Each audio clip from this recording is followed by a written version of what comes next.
কোনো বোমা গুলির শব্দ নয়, একেবারে অবাধ ও শান্তিপূর্ণ নির্বাচন দেখল বাংলার মানুষ। কিন্তু কমিশনের কাছে চ্যালেঞ্জ অন্য জায়গায়। গত নির্বাচনের পরেই ভোট পরবর্তী হিংসায় রাজ্যের বিভিন্ন প্রান্ত উত্তপ্ত হয়ে উঠল, যা নিয়ে প্রশ্নের মুখে পড়তে হয় নির্বাচন কমিশনকে। কার্যত অতীত থেকে শিক্ষা নিয়ে এবার ভোট মিটে যাওয়ার পরেও কেন্দ্রীয় বাহিনী রেখে দেওয়ার সিদ্ধান্ত নিল নির্বাচন কমিশন। জানা যাচ্ছে 700 কোম্পানি বাহিনীকে মোতায়েন রাখা হচ্ছে ভোটের পরেও। 19 মার্চ 2026 জারি করা সিএপিএফ মোতায়েন পরিকল্পনা অনুযায়ী এই বিশাল সংখ্যক কেন্দ্রীয় বাহিনী থাকতে চলেছে বাংলায়।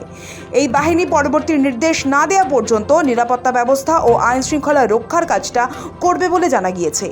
যদিও বাংলায় এসে সেই ইঙ্গিত আগেই দিয়েছিলেন কেন্দ্রীয় স্বরাষ্ট্রমন্ত্রী অমিত শাহ। चिंता मत करिए, चुनाव आयोग ने चप्पे चप्पे पर सीआरपीएफ बिठाई और आज मैं बोलकर जाता हूं, चुनाव के बाद भाजपा सरकार आनी है, फिर भी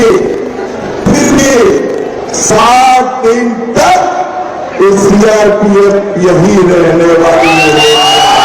মাথায় রাখতে হবে, এবার ভোটের সময় রাজ্যে 2.5 লক্ষেরও বেশি কেন্দ্রীয় বাহিনী মোতায়েন করা হয়েছে। প্রতিটি বুথেই বাহিনীর জওয়ানরা উপস্থিত ছিলেন। তারা এলাকায় নিয়মিত রুট মার্চ করেছেন, সাধারণ মানুষকে আশ্বাস দিয়েছেন, কোথাও গন্ডগোল দেখলেই নিয়েছেন কড়া ব্যবস্থা। আর সেই কারণেই ভোট মোটের উপর শান্তিপূর্ণ হয়েছে বলে মনে করছে কমিশন। 2 দফা মিলিয়ে কয়েকটি বিক্ষিপ্ত ঘটনা ঘটলেও কড়া হাতে পরিস্থিতি নিয়ন্ত্রণে আনে কেন্দ্রীয় বাহিনী।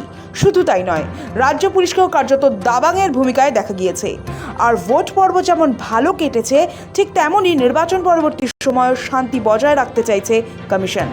সেই মতো আগেভাগে প্ল্যানিং করে রাখা হয়েছে বলে জানা গিয়েছে। আর সেই লক্ষ্যেই ভোটের পরেও যাতে এই পরিস্থিতি বজায় থাকে, সেজন্য 700 কোম্পানি বাহিনীকে বাংলায় মোতায়েন করার সিদ্ধান্ত কমিশনের। এক বার্তায় কমিশন জানিয়েছে, পরবর্তী নির্দেশ না দেওয়া পর্যন্ত বাহিনী রাজ্যে মোতায়েন থাকবে। নিরাপত্তা এবং আইন শৃঙ্খলা বজায় রাখতে এই সিদ্ধান্ত। আর এখানেই সরব তৃণমূলের তরফে প্রশ্ন তোলা হয়েছে, যদি বিজেপি জয় নিয়ে এতটাই আশাবাদী হয়, তাহলে কেন বাংলায় 700 কোম্পানি কেন্দ্রীয় বাহিনী রেখে দেওয়ার কথা বলা হচ্ছে? রাজনৈতিক তরজা তো চলছেই, তবে সূত্র বলছে এখনো আইনশৃঙ্খলা পরিস্থিতির উপর থেকে রাশ ছাড়তে চাইছে না কমিশন। তারা নির্বাচন পরবর্তী হিংসার কথা মাথায় রেখে একাধিক প্ল্যানিং সেরে রেখেছে। সেই পরিকল্পনারই অংশ এই বিশাল সংখ্যক কেন্দ্রীয় বাহিনীকে রেখে দেওয়া হচ্ছে। এখন শুধু তারা পরিস্থিতির উপর নজর রাখছে। ভোটের ফলাফল বেরোনোর পর কেমন থাকে রাজ্যের আবহাওয়া, সেটাই দেখতে চাইছে কমিশন। তারপরই কেন্দ্রীয় বাহিনীকে নিয়ে কোনো সিদ্ধান্ত নেওয়া হতে পারে। সৌভিক সান্যালের রিপোর্ট,